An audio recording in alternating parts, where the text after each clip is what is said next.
Okay, so I flipped the door over and I'm gonna start working on the other side. I had a couple areas. This one's not ate through, but it's pitted. I'm gonna cut this area out to weld another piece in there.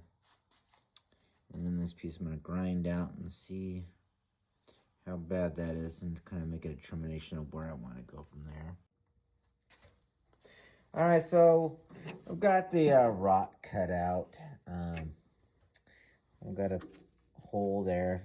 I'll cut back to the good metal. It looks like I got a little more. I got to cut back right there, but this piece here, you know, there's a brace back here, so but it goes right up to it. And these two spots I ground out to where I got the good metal.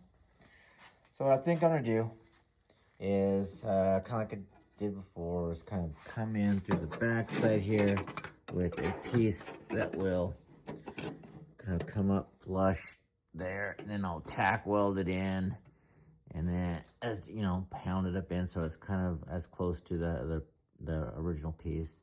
Tack weld it in, and then fill it with some probably some Bondo glass, because it's a stronger filler, and then grind it down or sand it down, and then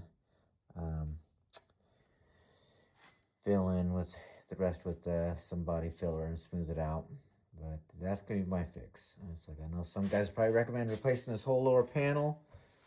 It's going a little different route, trying to save, you know, most of the original parts of this door.